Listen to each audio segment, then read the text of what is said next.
Go for it. Okay. This interview is with Patricia Bernadette Maguel-Salas, student researcher. This interview is being conducted on December the 7th, 2016 at Herland Sister Resources.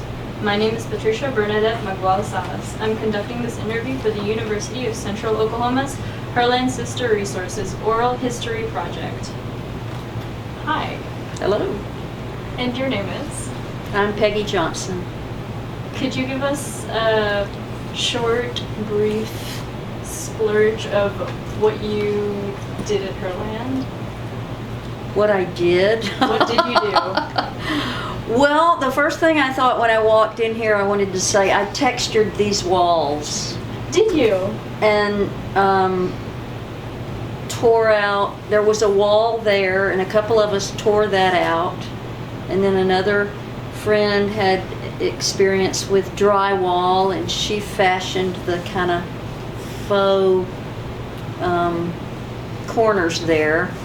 And I had a few months off in the summer that year. I guess I was out of a job, and I came in every day and did the walls and did a bunch of stuff in here.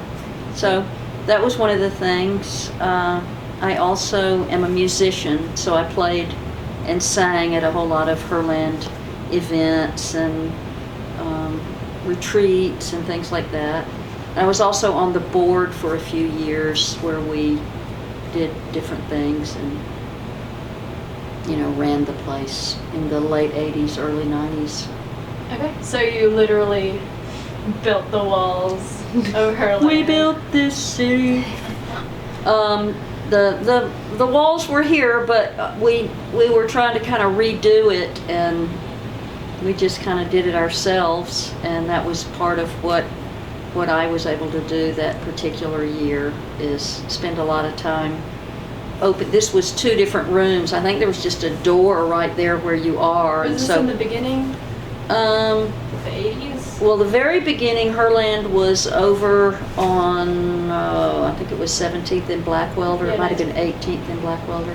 And that was where I first was at Herland. And then I wasn't a member of the group that bought this house, but I later got on the board after that when we still had that building and was involved in selling it and clearing. We used to go over there and clear the brush and mow and try to keep it from getting cited by the city, because it had sort of fallen in, and we kind of had to either clear the land off or sell it, so we sold it real quick and for almost nothing. Oh, wow. Yeah.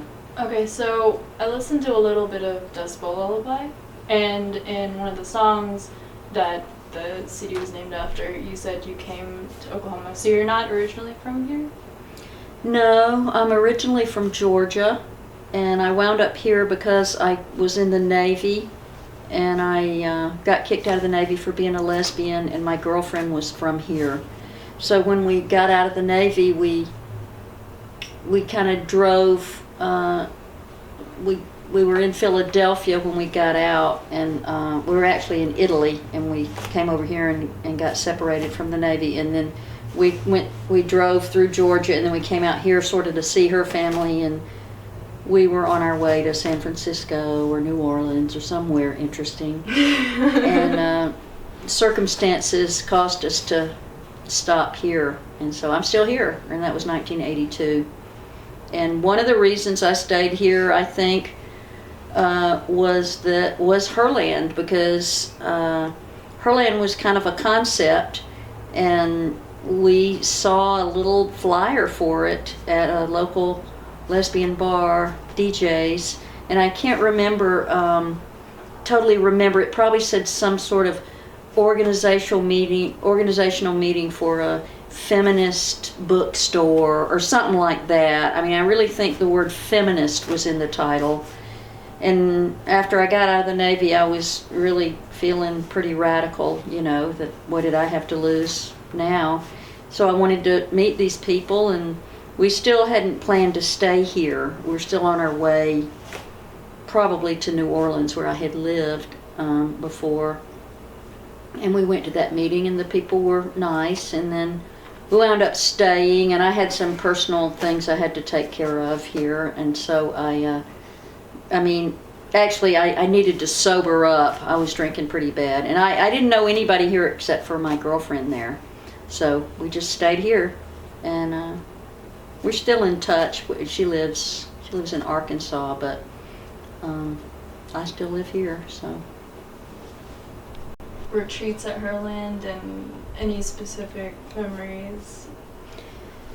Yes, the first retreat I sang.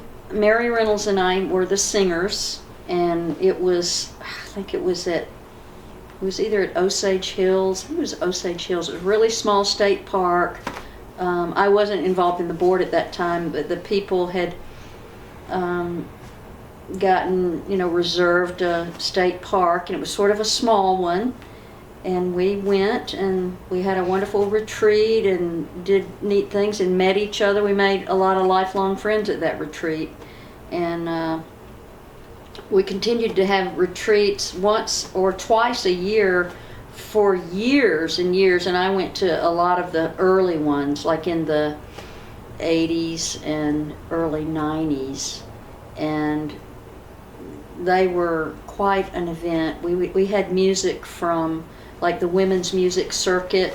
Really famous women's music people came, and we hired them, and they would play. So everything was focused around the music being the evening thing, and then we had workshops in the day and a potluck meal in the evening, and they were spectacular events.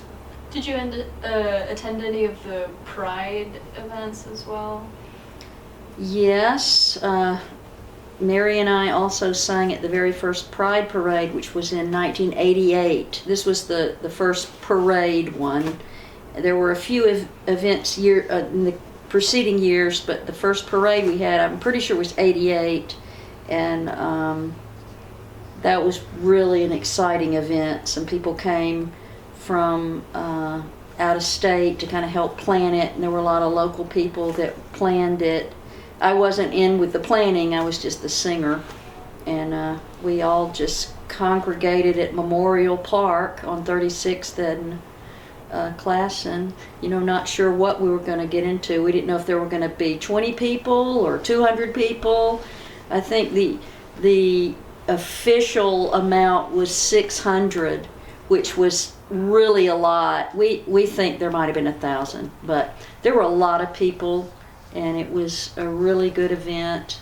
But I remember walking up to it, we were pretty scared. We didn't know if we were going to get shot or egged, or, we did get preached at on the corners by some Bible thumpers, but there wasn't any violence or anything. We marched down the street, and it was really awesome. And so I've been to a lot of the parades since, and the best part is coming over from Classen Boulevard going west on 39th Street and coming up over the hill. And then as you come down, there are a lot of people down there on 39th and Penn in the Strip. Just more people, it seemed like they're in the parade, and they stopped the traffic for us, and it's just even still, it's just a really exciting event. But that first one, there'll never be another one like that first one, where, we just truly didn't know if anybody was going to show up or what was going to happen. And it's just been an awesome event ever since. So cool. Where something was happening in the background, and you ended up singing a song about going to the mountain. Oh, okay. Could you retell that story for us? Because we've heard third-person accounts. Okay. Well, it was, this would have been the early 90s. I can't remember the year. It might have been 92. I just say that. I don't know. But there was a doctor in Wichita that performed abortions that had a clinic that had been highly protested against, and the abortion laws were beginning to get rolled back. And this is Tiller, I guess is his name. He's the doctor that eventually got murdered at his church. And that, later we realize who that was. And this was only a few years ago that he got murdered. But anyway, so there was going to be a big rally with one of our favorite lesbian feminist speakers, Eleanor Smeal. So a group of us decided to go, and we drove up there, and we went to the rally, and it was a real subdued for us. I mean, we were kind of like, we wanted some yelling and screaming and take back the night, you know. Yeah. And it was this real controlled, you know, speaking and the speeches, and even Eleanor Smeal didn't like wow us. So when the rally was over, we were sitting there and somebody said, let's go over to the clinic and see what's going on there, because what had been going on was anti-abortion people had been protesting and harassing women who were going in for consultations or for abortions or whatever. So we thought, we'll go over there. Well, we went over there, and there were, I can't remember this part, some of the others can remember, but there was a group of anti-abortion people with signs. There were, right up by the door to the clinic, there were crosses, you know, white crosses stuck in the ground, and you could not walk down the sidewalk into the clinic without passing by these fanatical anti-abortion people that were in people's faces. So we were like, there were probably about 6 or 7 of us, maybe 8, I can't remember.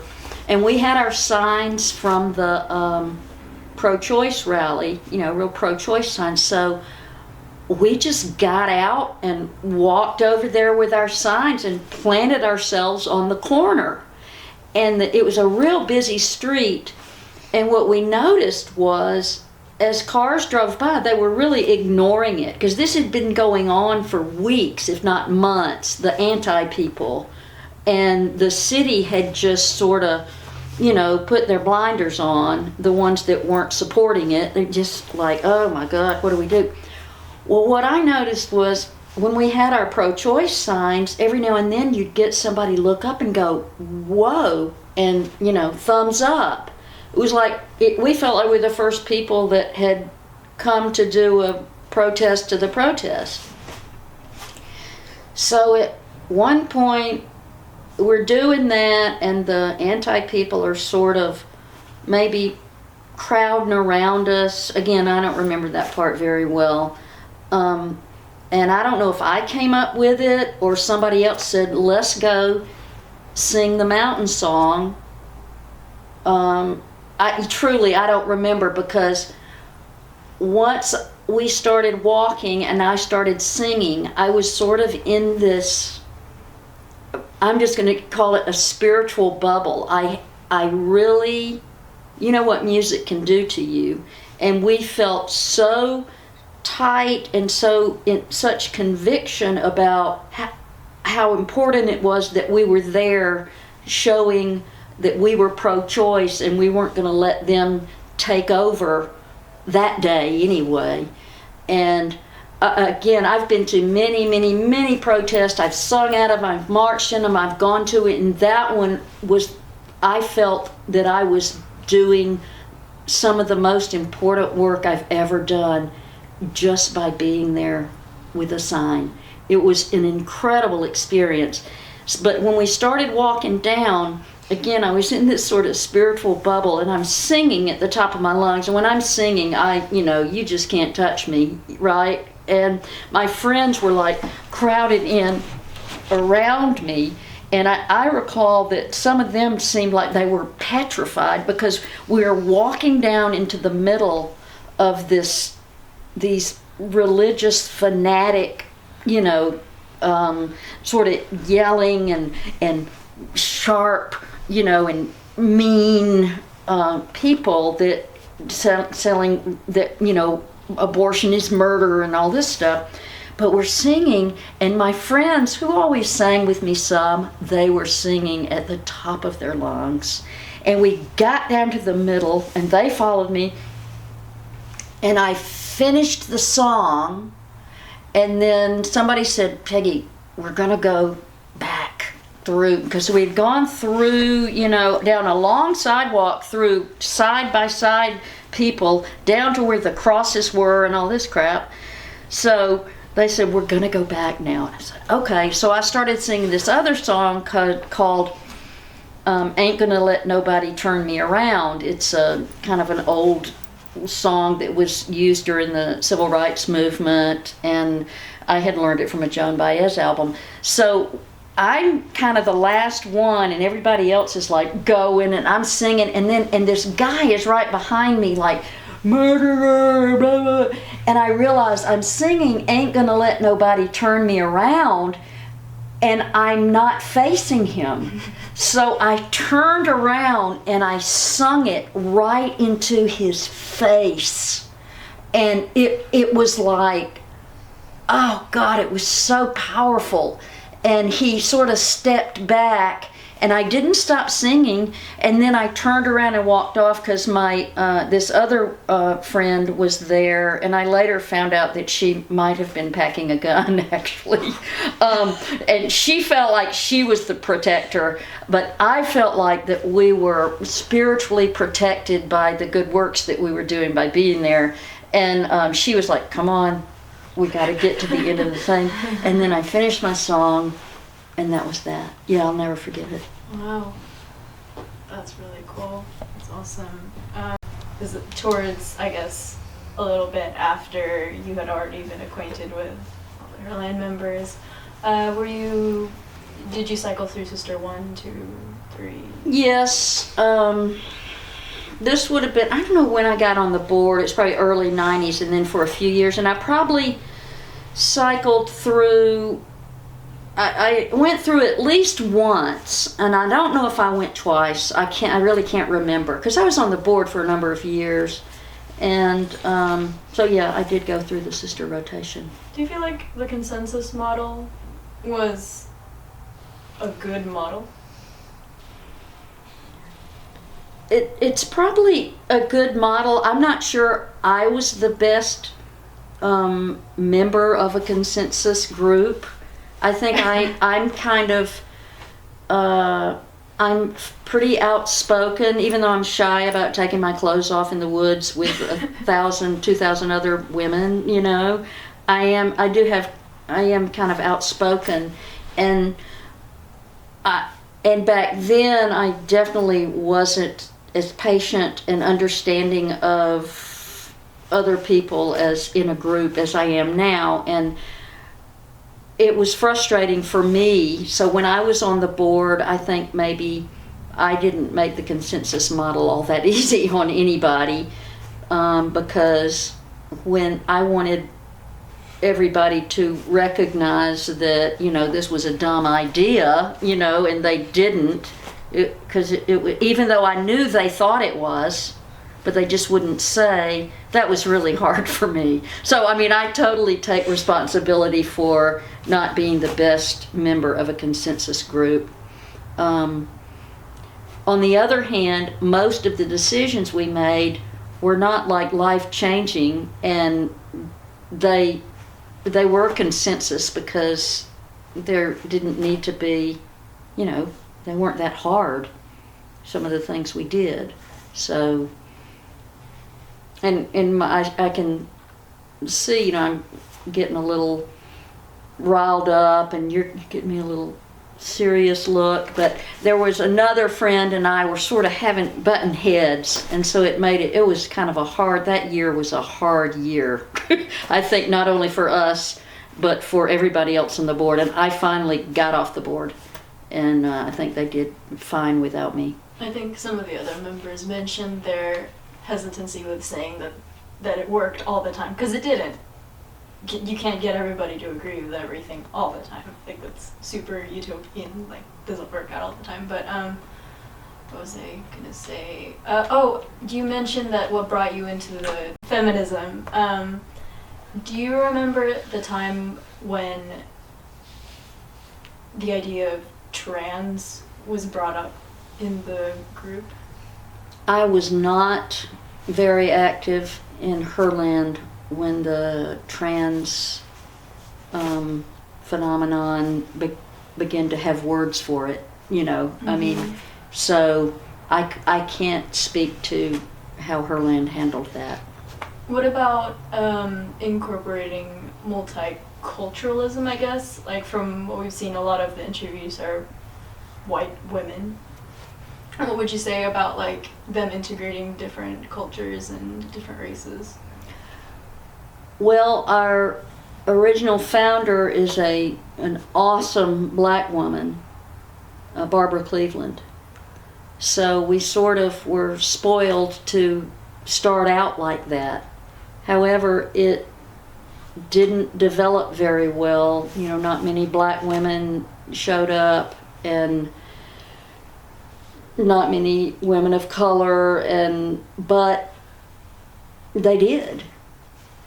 We reached out as best we knew how, and it wasn't just white women doing it. Like I said, we had Barbara, we had some other women. So I think that Herland did a pretty good job of that it wasn't our failing of reaching out to multiculturalism or other race besides a lot of our whiteness. It was more like Herland had this stigma in Oklahoma City about what it actually was. And just like, I don't know how many interviews you've done, but probably according to how early people started in it and how much later, you're probably getting this really different view of what Herland was or is for people. And that, to me, is the beauty of Herland. Herland is whatever you think it is. And from my experience, mostly in the late 80s and early 90s, not just from the race issue and the cultural issue, but just the feminist issue itself. Like, a lot of people didn't come because they, you know, the regular women in the bars, you know, Herland was those women that don't shave and they're vegetarians and they hate men or whatever. And to be honest with you, when I first saw that Herland was whatever I saw on that poster at DJ's and went, I thought that, well, that's what it probably was, and that's what I was going to do too. And when I got here,